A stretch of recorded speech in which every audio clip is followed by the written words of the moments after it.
Hello, and welcome to the Game Cannon Podcast Episode 2. Well, no, now the Game Cannon GameCast.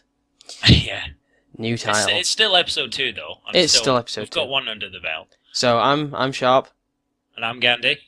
and we've decided to go with a slightly different format in that this is now going to be called the Game Cannon GameCast, because it's not going to be a podcast, because we aren't going to, until we have some sort of established audience, we can't really be forking out a lot of money for posting for a podcast. For anything, or new clothes, or scenery, No. or hats. You'll often see the same clothes and maybe just one hat in these casts, because you can give us money if you want. Yeah, I may start ripping holes in my clothes just to really sell it across the We're living off of nothing, just eating a tin of beans while we're casting. So the Gamecast is going to this is where we're going to address sort of big news, big issues with games, and then in another show that we're going to do, which is going to be more of a new releases sort of upcoming stuff. It'll probably be released tomorrow.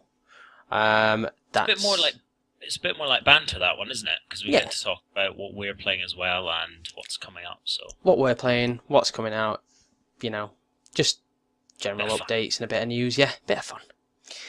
So this week, what have you been up to? Yeah, what we've been doing. Well, what have you been doing? You had the MERP interview, Middle-earth role-playing project. Waded into a controversial issue. Yeah, I was a bit envious. I was busy on that day, so you had to. It was all on you. But you spoke to Middle-earth's Bane and Alistair Hurst. I did. I watched the video. It was good. It's a tough one, isn't it? I was reading the comments afterward, and obviously it's gotten quite a few hits. Yeah, there's a ton of people on there talking now and being like, "Down with Warner Brothers, screw Warner Brothers," and I was like, "Whoa, that's not exactly what I wanted to say." But I've noticed, like, what's good is there seems to be both sides of arguments. There's people saying, well, no, that, legally Warner Brothers are in the right, and there's other people who are just going to the other extreme saying, no, it's not right, they shouldn't do it, and they don't really care about the legality of it. Yeah. I was actually going to comment or quote a comment that someone left and see what you thought about it, because it's quite good. It was by a guy whose tag is Recovery Anonymous, and he said, legally there's no question of possession. Morally, however, I think after a certain amount of time has passed, it belongs to the culture. And he goes on to mention public psyche. So clearly what he's saying there is, legally they're in the right, but is there a moral question? Yeah, and I think that's what I was trying to say to those guys. When I interviewed them, was legally, you kind of, this is, you're not really going to get anywhere legally. But as far as the moral question goes, there's definitely a question there whether they should be doing this, and I think that's what's good about raising these issues, and I was glad that we were fortunate enough to get that interview, because it does come down to if you've got a petition going and it's successful, then being morally in the right is important, because it can change the overall outcome, and we'll watch the story and see where it goes. Yeah, definitely, and we'll probably get an update on that, and if they move on to other things or change what their stance is on it, or whatever happens, we'll probably speak to Alistair and Middle-earth Bane again at some point, or at least get some update from them and keep everyone informed. So, yep, cool. Here's some ground. Other exciting news in the week then. What else has been on the cards for Game Cannon? Well, something that we touched on last week as like, kidding around, like, we'll go if you really want us to, and we've applied for a pass, and is it going to happen? But what did we get an email through yesterday? We have got 2 press passes for the Eurogamer Expo. Press passes, that's right. Press passes. We're going to be special. So you're going to see a huge queue of, budding gamer geeks, and we're just going to stroll in with our tweed jackets, with a lanyard. Pads. I'm going to wear a lanyard with a pass on. I'm just going to bring a flag over my shoulder, just GC on it, cameras. We should get t-shirts. Game Cannon t-shirts. Because we're not going to be geeky enough. I'm starting to think that actually what we'll see when we get down there is a very long queue of press people and a very short queue of ticket holders. And it's just everyone from sort of online media attending. Yeah, probably. No, it's gonna be exciting. It's obviously Earl's Court, London, and the dates are 27th of September until the 30th. So that's the Thursday into the Sunday, and we're gonna be there on the Sunday all day. So if you go in and you see us, It's faces. see these faces, do not hesitate to come and say hello. That would be Yeah. that'd inflate our egos to levels beyond Yeah. what you can imagine. If you come and shake our hands, I will say, "Don't touch me." Yeah. You'd be like, whoa, have you sanitized those hands? 2 meter ego radius. Right? These are press passes. I don't know who you are, but you clearly know who I am. So get away from me. Joking aside, though, it's a really good opportunity. You know, there was 34,500 people attended last year, so it's a huge event and a huge opportunity for us. It's the first time we've done anything like this, so we're just going to try and pump out as much content to you guys as possible. Your mic's gone a little quiet.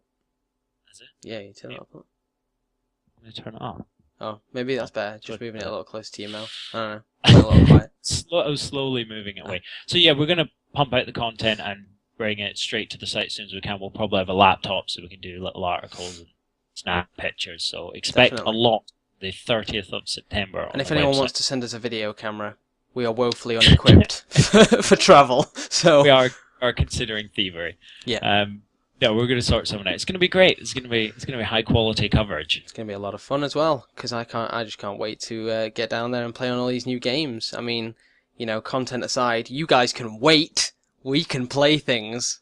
Yeah, Assassin's Creed 3 is going to be down there. I mean, there's a huge list on the website, and I would say if you're interested in this kind of thing, there are tickets available, but only for a few of the days. You know, these I joked earlier, but they are selling out. It's a big event, yeah. so if you're interested, they're not that expensive. About £12 for a day ticket, and it's going to be a lot of fun. Assassin's Creed 3, which I'm really looking forward to, and just a plethora of stuff. There's Tomb Raider, and there's developer sessions going on. And the day that we're there, there's a speech from a guy at Valve on Yes. how to get a job in the games industry, which is, it could not be more perfect for us to go. I'm just hoping bugging him will be the best way. Just asking for a job. Excuse me, I'm in a course at the moment. When I finish, what do you think?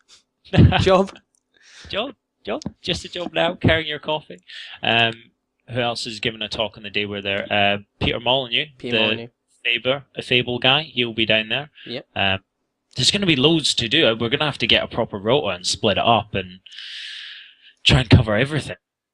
Yeah, definitely. I mean, the big one that's going to be there, which is actually the focus of today's cast, is the WiiU.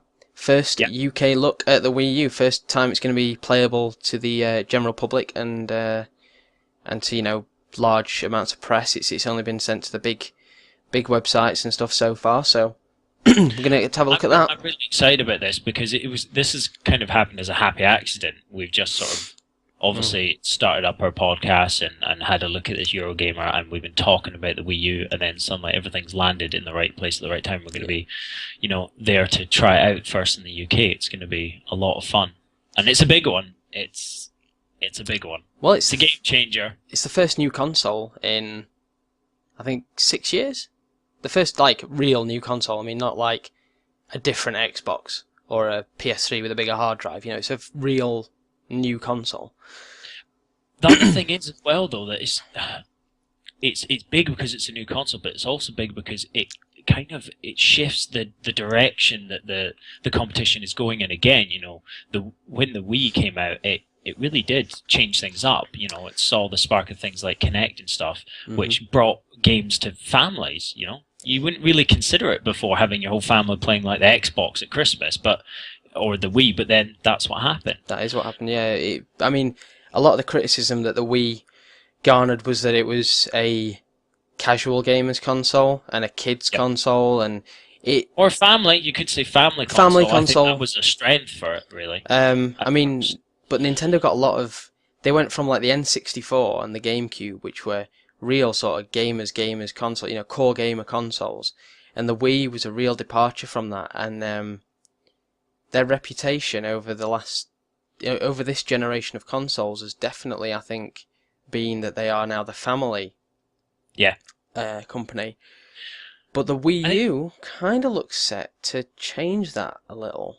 It does. It's a difficult one because they did something quite clever, and that was bring the consoles to the family unit in a way that they hadn't been before, and that is well worth applauding. But the problem was that their competitors came out and sort of did it better.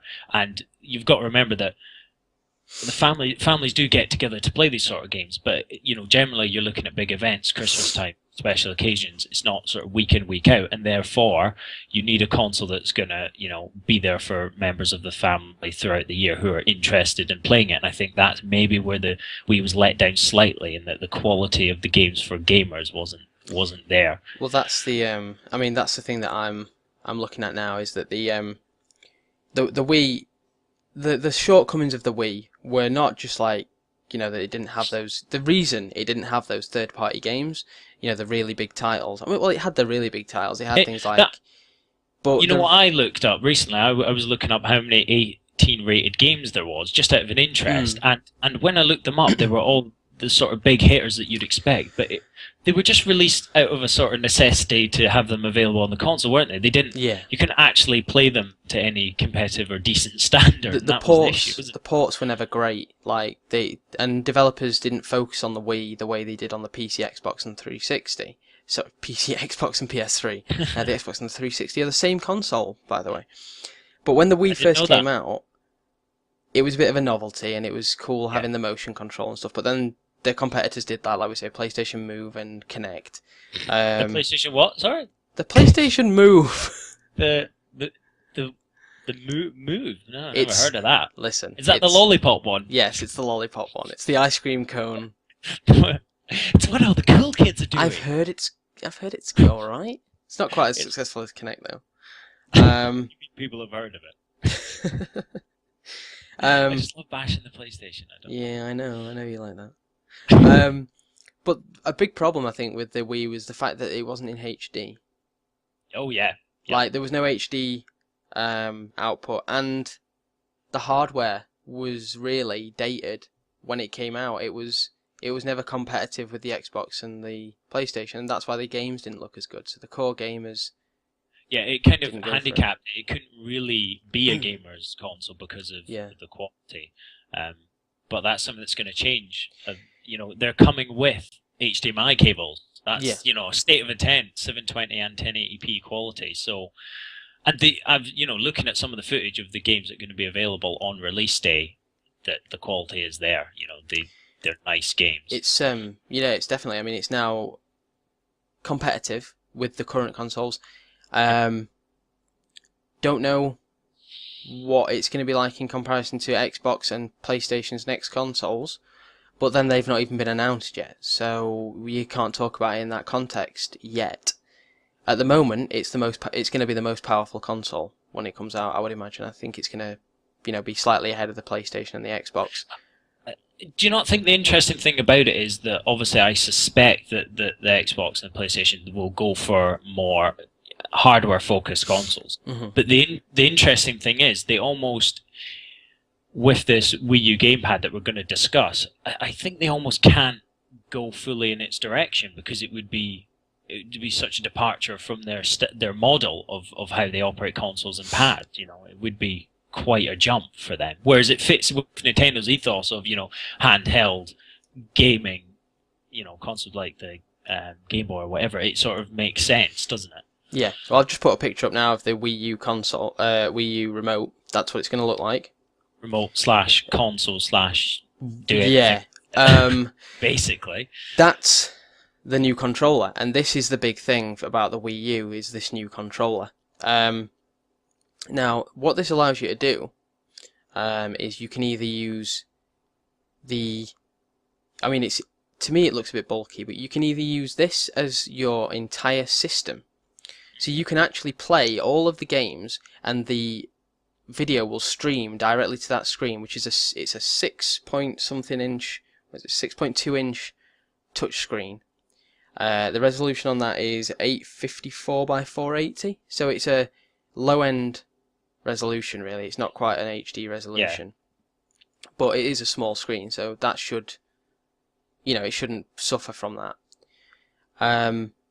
It's kind of like having a DS as a control pad, isn't it? It is, yeah, and the thing is, what you can do is, basically what they're saying is if someone else wants the TV to watch a program, you can just switch it so that it's just coming through the the handheld, and you can just play your game on the handheld, so you don't actually need a TV to play the games, which is that's interesting. It's starting, when you look at a scenario like that, and it's really good to bring it up, is it starts to show you the levels at which WiiU is going to be able to compete, because that in a family environment is perfect. Oh yeah, definitely. The kids want to sit down, they want to play telly, but the parents want to get home and they want to use the TV, and it uses technology in a flexible format, and also you take that and you walk about the house with it. The good thing is as well, I think, that though, apart from just being able to do that, apart from taking it from being just a console to being like a DS, is that it also allows you to do slightly more complex things in games, and we'll get into that a bit because we're going to look at a game in particular that uses the gamepad and really shows its controller features, because this isn't just a nifty thing that you can then walk away with. It really does enhance some of these games in a dramatic way. But it's exciting. So should we talk a little bit about the release and what's sort of on offer, just so that people get an idea of what is they're looking at? Yeah, you mean like the games at release, or the? Oh well, I was thinking more of the console in particular. So it's a November 30th launch in the UK, in Europe, in the EU, and it's basically going to release with 2 packs: a basic pack and a premium pack. Now I'll do a brief sort of look at them, but I would find it hard myself as a gamer to not just say get the premium pack. It seems, well, it seems. I understand the basic one. So yeah, the differences in them. So the basic pack is 8 GB storage, a white gamepad, 2 AC adapters, an HDMI cable, and it's white. And the difference between the premium one is black with a higher storage. So instead of an 8 GB storage, you get a 32 GB storage. And you get a black gamepad, still the 2 AC adapters, HDMI cable.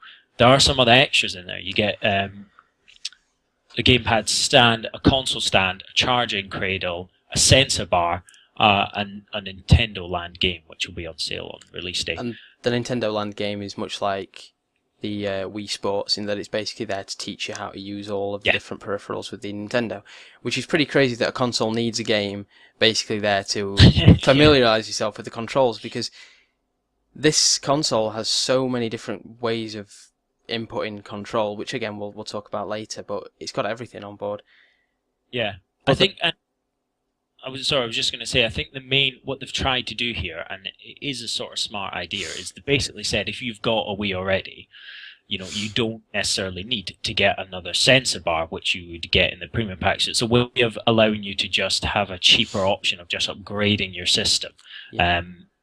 And that, I think, is the main focus behind it. But an 8 GB storage, to me, it sounds awful low, especially since I think this console's going to go for a long while without needing to be updated. It's also going to have an online, much more comprehensive online suite than the Wii, so it's actually going to have something that they're calling TV, spelled TVII, to go with the Wii theme. Clever, I think. It's going to have that, and there's going to be the ability to record TV, like a TiVo box, apparently. And you can use this remote to queue up programs that you want to watch and use it as like a TV guide. Like an amazing TV remote, basically, like a touchscreen TV remote. So you're going to want that bit of storage.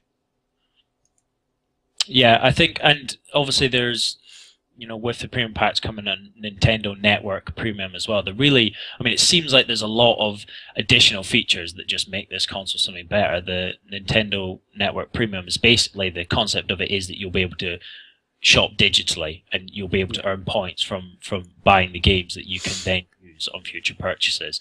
And they've actually come out and said that if this isn't available on launch, don't worry, the sort of games that you buy, we will give you the points when the system finally kicks into place. So there's a lot of faith there as well, which is good. I think it looks a lot stronger a console. It looks like a console for the modern era. Let's look at the price. Because you talked about pictures, let's look at the price, because it is a feature for a lot of people.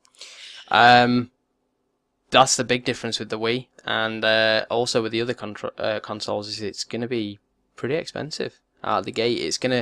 The basic one's going to be £230 ish, That's the cheapest I've seen it as well. That's on Zavvi. There's other websites. I mean, Game are currently the most expensive, so clearly not learning any lessons there. Had to shut all the shops, so Yeah, they got to recoup the losses somehow. Yeah. But everybody in the UK knows not to buy games from Game anyway. So anyway, £280 for the premium, which at only £50 difference for that big extra amount of memory and all the extra bits and bobs that come with it. I think premium's going to be where most people are going. Yep. However, most games will only and when you look at the games and stuff and how the Wii this new controller is supported, this becomes less of an issue. But the game pad, this new controller, is going to retail at about £105 for an additional controller. Which, ouch. Yeah. It goes into that it being a sort of like a DS Lite, doesn't it? It really emphasizes that this is a beast in itself. Yeah. But I mean, that's a hefty price tag, and as such, I can't see many games being developed with two of those in mind. Well, interestingly, in the promotional footage that I watched on the official website, it actually says that two Wii U gamepads can be connected to the console in the future. So it's not even categorically stated that it's compatible or, in the makeup of any games at present. So it really, you start to think about, how much of a big deal is it having two? I mean, I know a lot of kids will say, I want one, my brother's got one, but the games that I've looked at, for instance, Rayman Legends, the way that you interact as a team, yes, one person will use the gamepad, but the other person can do a lot with the Xbox Wii U controller. Yeah, which I've just put on screen now. I don't know if you've seen that. That's the Pro controller, which is going to retail at £40, and expect a lawsuit at some point. Certainly looks a lot like another controller that we know of. Have they reversed the A and the B button and the X and the Y? That's just irritating. Yes, they have. Yes, that's exactly what they've done. Although that's based off the original, NES controller. I mean, I suppose it could be argued that Xbox controllers are heavily inspired by N64 controllers. So, what goes around comes around and stuff, but that looks extremely like an Xbox controller. I think when you looked at them, you can see the N64s, because it was quite a unique control pad when it first came out, and it influenced a lot of the future ones. But, I mean, it's smart doing this, because, again, it reiterates what we're talking about, that, yes, this is going to be a huge family console, and it's taking what the Wii did and just extending it in the family sense and making it more diverse, but also it's going to be a proper gamer's machine. So it is encompassing the whole family at all ages. And this is a controller to do it. Because the old controllers will be compatible, but hopefully you won't ever want to or need to use them. I mean, you can actually use this controller in tandem with the the game pad that we were just showing. Yes. One second, I'll just, because I've got a picture of this, of someone using both controllers and a TV at the same time. That there. Now, that's where that cradle comes in that you were saying with the premium pack. So you can put that on a cradle on the table in front of you, and you can see your inventory or a map or something on a separate screen, so it doesn't take up any real estate on the main screen. And then you've also got your pad like a normal game. So I don't know what game they're playing there. I'm not sure what that is. But... No, I thought it could be Rayman Legends, but I'm not too sure about that. Yeah. I think so again, to talk about it, they stated that two Wii U gamepads will be connected at the same time in the future. We don't know if that's practical now, okay? But what we do know is you can get 4 of these Pro controllers, I believe they're called, connected at the same time. You can also use your Nunchuck and Wii Plus. Yeah. So, and this emphasizes, this is obviously one player using it, okay? And this kind of shows you a bit of what the gamepad is about. Because you technically don't really need that controller that he's using. I think they're just trying to show the features. Because you can use the gamepad while looking down at the screen in front of you and looking up at the screen, okay? So this picture, I think, is just emphasizing the range of new features. But the idea is, for instance, Rayman Legends, which I think is going to be a really good family, sort of brother and sister, sister and sister, brother and brother, 2-player. You have one person using a Pro controller and one person using the gamepad. It doesn't matter that you don't have 2 gamepads because you're working as a team and you're each they do different things. So yeah, exciting. Proper controllers mainly is what I'm happy about. And a decent looking catalogue when they start. I mean, they've got some good games coming out for it that are like, I hesitate to say this, but proper games. Like, a lot of people would look at the Wii and think Rayman Legends looks fantastic though, and that's maybe not what you'd consider, a gamer's game. But I think it looks brilliant. It looks much better than what you'd see on the Wii anyway. Yeah. Just a higher quality. I mean, I'm just gonna show another picture now, which is of and this to me is actually kind of important. That's the back of the gamepad, because the gamepad to me looks like it would be clunky and difficult to hold, and it would be heavy. From the front, that's what it looks like to me, but from the back, it looks like it actually has some sort of ergonomic design there. Yeah. And it's going to mold to your hand quite well. And reminds me of the N64 controller. It really does. It's just sort of morphed. Different, yeah. Well, everyone says it's a lot lighter than the than it looks. It's like about the weight of an iPad apparently, which is not heavy. We're going to get to hold it and see. We'll be able to tell people. We'll be able to talk about that and see how it feels. That's something I'm really looking forward to, just seeing how that controller feels in the hand. I can see obviously there's a pen at the back there, isn't there, and slotted for because it is a touchscreen gamepad as well. So you can see just there in the top left of this image, there's sort of your classical sort of pen device for tapping the screen. This is an interesting point, this back, because how it rests in your hand and your ability to control it's going to be very important. I think that actually it's going to work well because, as you see, this is the front image again, you've got those, A, B, X, Y and your analog and your D-pad all at the sides, they're far away, so you're not having to stretch from getting the triggers around the back and up top to then being in close to the middle. So it really makes great use of the controllers, and you've got the big screen sitting there in front of you. I think it's very, very cleverly designed. There's also a camera and speakers and microphone on this as well. I mean, the in terms of the features of it, it has a built-in accelerometer and a built-in gyroscope, much like the Wii controllers.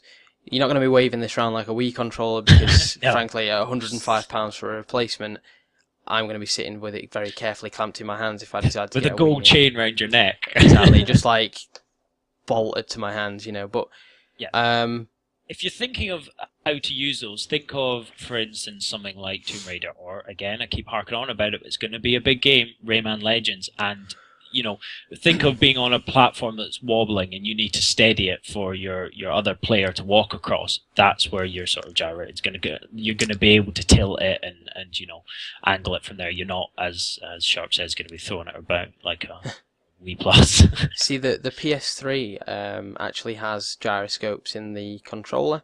I don't know if you knew that. Like, that's been in there since launch, and very, very few games use it. A lot of the launch titles did. Like Uncharted 1, every time you walked across a beam, you had to hold the controller that is perfectly level and do this, to like balance yourself. And to be honest, it feels tacked on and annoying. In that, I don't know if it's more integrated, like with the Wii U, then it might be better. And in the video that we're going to show actually shortly about one of the launch titles, Zombie U, it shows the way that moving the controller around will actually can be intuitive and can be something that's fun. I mean, the thing is with this controller is it just is such a huge departure from anything that we've seen before. I mean, in a way, it's existing technology. Obviously, it's not as if they've come up. It's not like when you see the sort of Wii, the first Wii, and the Sense Bar, the Kinect. It's not like or that, what was it, a Lollipop PlayStation invented.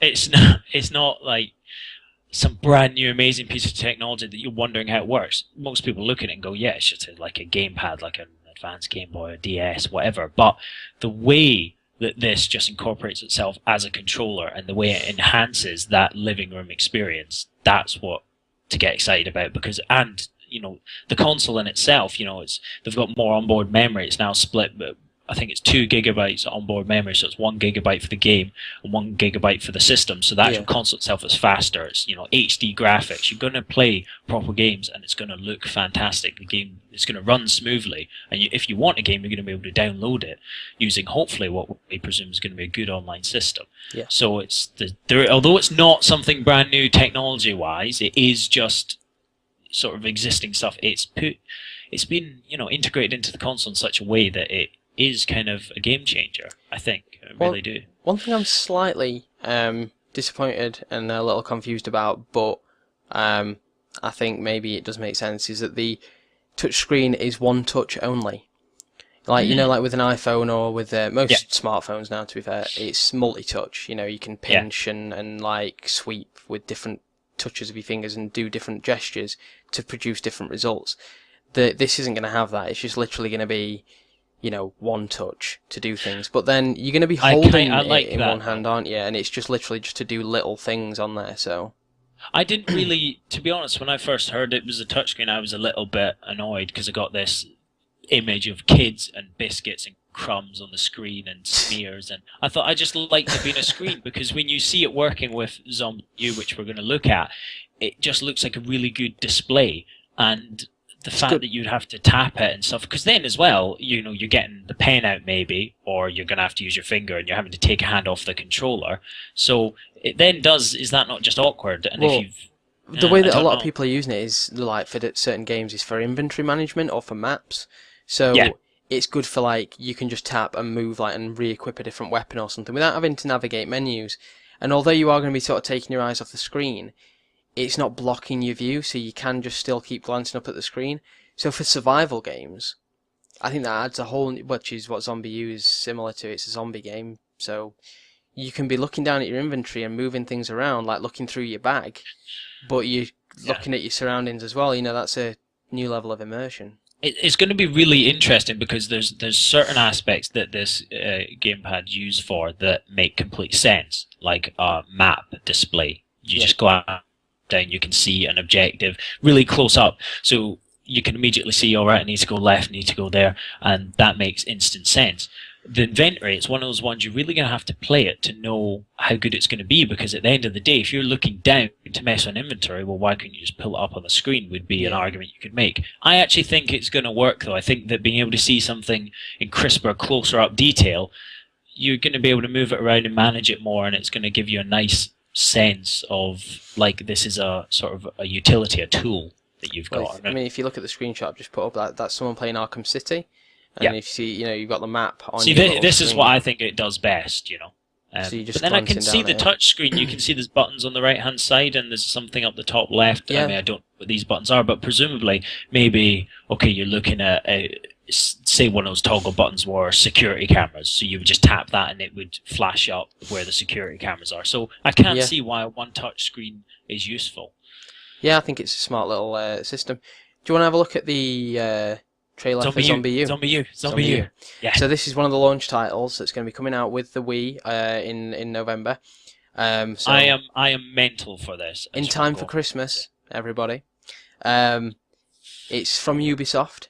And although the title, WiiU, is terrible, this game does look like a lot of fun, and it's going to bring some core gamers back. It's a Wii title, isn't it? Yeah, it's a stupid title, but let's have a look at it anyway and see what we think. Peggy 18.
Sorry, did someone say this is a kids and family console? This is on the Wii. Yeah, I mean, how that looks so good, and the it's integration. probably worth mentioning when you see the zombie's head getting capped that it is rated 18. Yeah. Which in itself is remarkable for Nintendo nowadays. I mean, now after seeing that, I'm just bringing that picture back of the remote just so people can see it and just be like, yep, that's how it's used. I mean, like, that just looks like so much fun. Yeah. The bit with the sniper.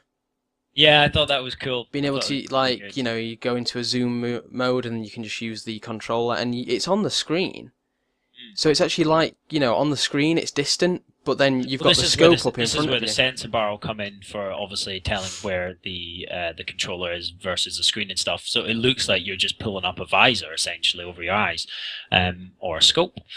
And it's good, but I think like the key thing about this is that, you know, we're saying it's existing technology, but this is a game changer because look at they've used several different aspects to turn the Wii from being this sort of dopey graphics, uber family friendly console that's not really going anywhere into an HD up to date gamers console, as well as being a family console at the same time. You know, when developers see ZombiU, they're going to say, oh, imagine what we could do with our game. Imagine a Ghost Recon game with security cameras that you can tap into and disrupt with a gamepad. I mean, I'm thinking of loads of things. There's loads of games that are already out. You know, you could have Call of Duty on this and it'd be phenomenal. I mean, I did not speak to Gabe Newell from Valve. I looked at an article where Gabe Newell had spoken to this company, and he said Valve may actually now stretch out and develop for the Wii U, because they had never developed for the Wii because it just wasn't feasible for them to port to it. It didn't fit within making a bad game, is there? Well, it didn't fit within their scaling model. Like, they just thought, we've just got to stick with what we've got. I mean, they used to be PC only, PC Mac only, and then they've moved on to you know, the other consoles, and now they're looking at moving on to the Wii U. So that's already one big developer, you know, one of the big names who have just said... It's one you definitely want on your side, isn't it? Definitely, and he said, you know, this looks like a game changer, and I think that's what it is. It's huge. I mean, Microsoft announced that Microsoft Glass, Smart Glass, which I assume is going to be a similar thing with the new console. But the thing is, Nintendo have done it first, as in it's there first and ready to go. I mean, the worry is when you do it first, and they suffered, you know, they did previously with this, is that when you do it first, and it is a game changer, other companies are very good at picking up on the fact it's going to be a game changer, and then they do it bigger and better. But that said, that's not really all too important. Firstly, because I think it would change, you know, the Xbox or PlayStation system quite drastically to have something like this. Maybe not so much PlayStation, because as I say, it's existing technology for them. But for Xbox, it'd be certainly very weird. But then we've been anticipating a new Xbox console for so long that I think it's going to be just bizarre. Whatever comes out next, it's going to be so different from the model we're used to.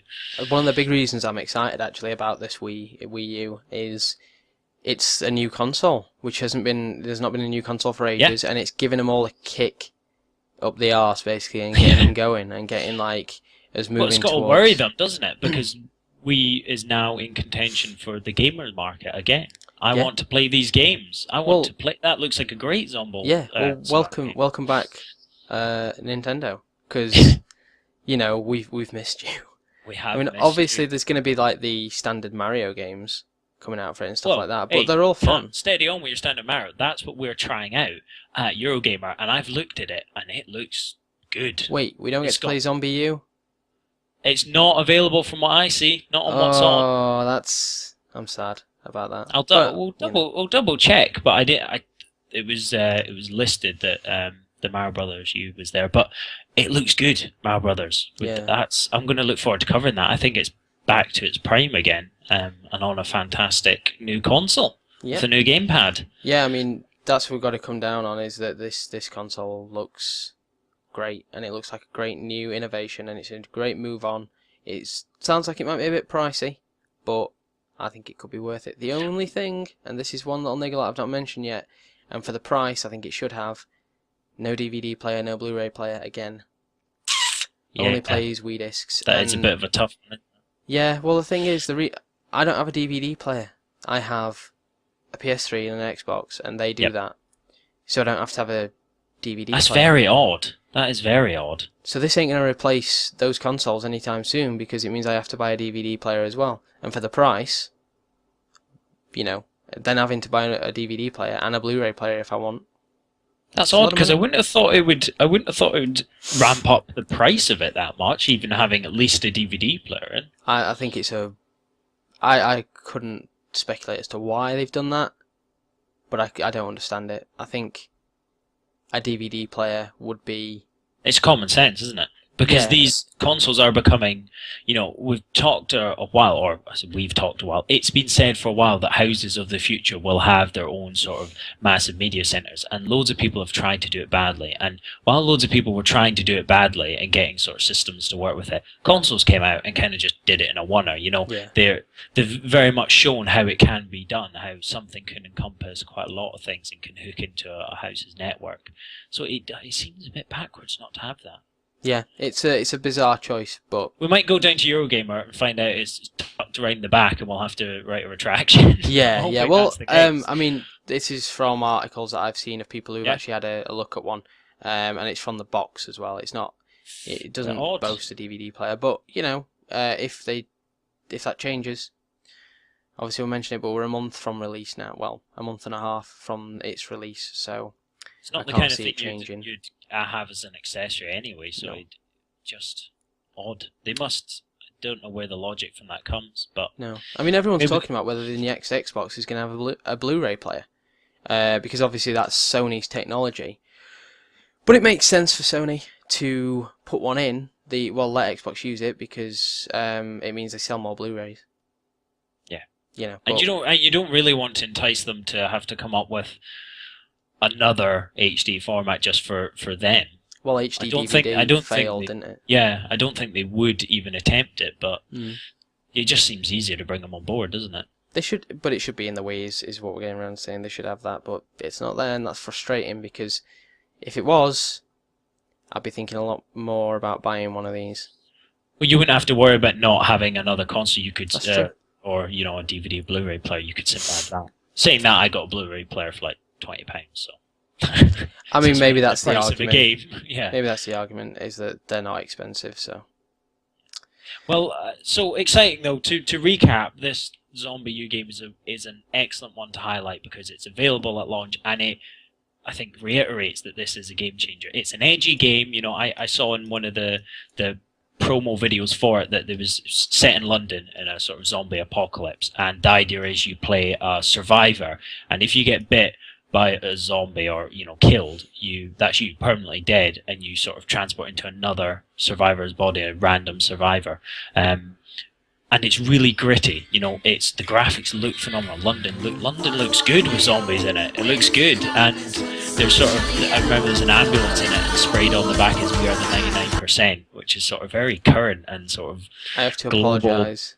Sorry, if you just go back a little and talk, I was looking something up and some advert started playing some very strange samba music Oh, I see. over your voice. I am sorry, that was Cut unprofessional, off my guys. tirade. It's unprofessional. Blame the website that I was looking for the Wii U launch titles so we could talk about them. Well, I won't go over it all again, but yeah, it's gritty and it's good. And as I say, there's an ambulance in it with "We are the 99%" sprawled across the back, which, for those of you in the know, will sort of hark back to the recent financial crisis. So this isn't a friendly family Wii game. They're really stating their intent by releasing this game as one of the launch games that it's here to be a gamer's game, and it's not going to be nicey. And that's definitely an interesting thing. The launch day games that are going to be available are actually Ubisoft featuring pretty heavily throughout this. Assassin's Creed 3, which is obviously Yeah. Ubisoft. Darksiders 2, which is already out, so it's one that a lot of people will have played already, but it's it's a gamer's game, it's a core game, same as Assassin's Creed. Disney Epic Mickey 2. Yes. Standard. I was worried about that one. Bit of standard Nintendo. ESPN Sports Connection by Ubisoft. I'm not exactly sure what that is. Game Party Champions. That's a Warner Brothers game. Just Dance 4. These are the standard games that you think Connect, Wii, etc. But then new Super Mario Bros. U, which does look good, I promise you. Yep, Nintendo Land, which we've talked about. That's going to be the familiarity game, getting you used to the control. Rabbids Land, which is something by Ubisoft, which I assume is a similar kind of game, but different. Scribblenauts Unlimited by Warner Brothers again. Sing Party, a game by Namco Bandai called Tank Tank Tank. It's about rabbits. Over-the-top battle party game where players feel the thrill of driving and shooting with tanks. And it does look kind of interesting, actually. It looks kind of fun. It's sort of a 4-player, everyone in the living room kind of game. Yep. Your Shape Fitness Evolved 2013, which I think is like a Wii Fit sort of thing. And then WiiU, which is the one that we're all excited about.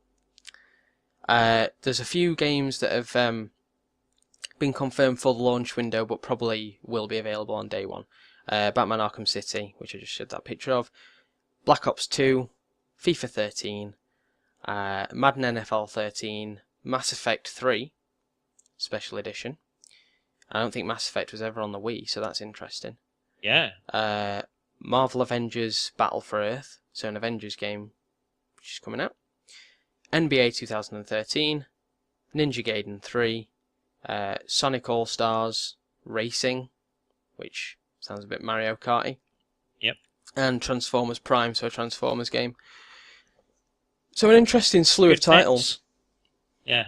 I think obviously the ones that are really important are obviously the ones like WiiU that are using the new technology, but also, Mass Effect, that's a proper machine churning game. It'll be interesting to see how that performs on the Wii U. And also, if it does perform well and people enjoy playing it, what future installments of games of that caliber might decide to do with the gamepad. Yeah, I've also heard, it wasn't on this list, but that Bayonetta 2 is going to be Wii exclusive, which before that was a cross-platform game. Yeah. And I never played it. ZombiU's a reboot, and ZombiU's obviously Wii U specific, so it's some people making that jump to the Wii. So yeah, overall, I think it's a very interesting console, and I will definitely look forward to having a go at Eurogamer. Yep. And then I'll make the decision whether I'm going to actually buy one. Yeah, we'll send you some footage and we'll let you know. We'll maybe we should go sort of Nintendo style T-shirts for the event. Not as if we work for them, but like an homage to them. Maybe go color scheme, like I'll do a bit of a Mario. Do you want to go as Mario and Luigi? Do you want to cosplay? Well, no, I'm not saying like go comically dressed as them. I'm saying maybe a green T-shirt, maybe a red T-shirt, maybe a plumber's belt. Something discreetly, discreetly look like them as an homage to how fantastic we think it is that they've done this. Well, we'll talk about that a little more. I don't know how comfortable I am I'm going to decide what you'll be wearing, so there's no discussion. I forgot your wardrobe now. Okay, so that's pretty much it for the Wii. I can't think of anything else to talk about on the Wii U. It's looks interesting. Yeah, I'm excited. That's been our episode 2 Gamecast. Hopefully you've enjoyed it. You look forward to our one next week. Yep, there will be one next week. Hopefully next Saturday again. And yeah, thanks very much for watching. And look out for the new releases show that's going to be up tomorrow afternoon, probably. Yeah. Thanks guys. Bye bye.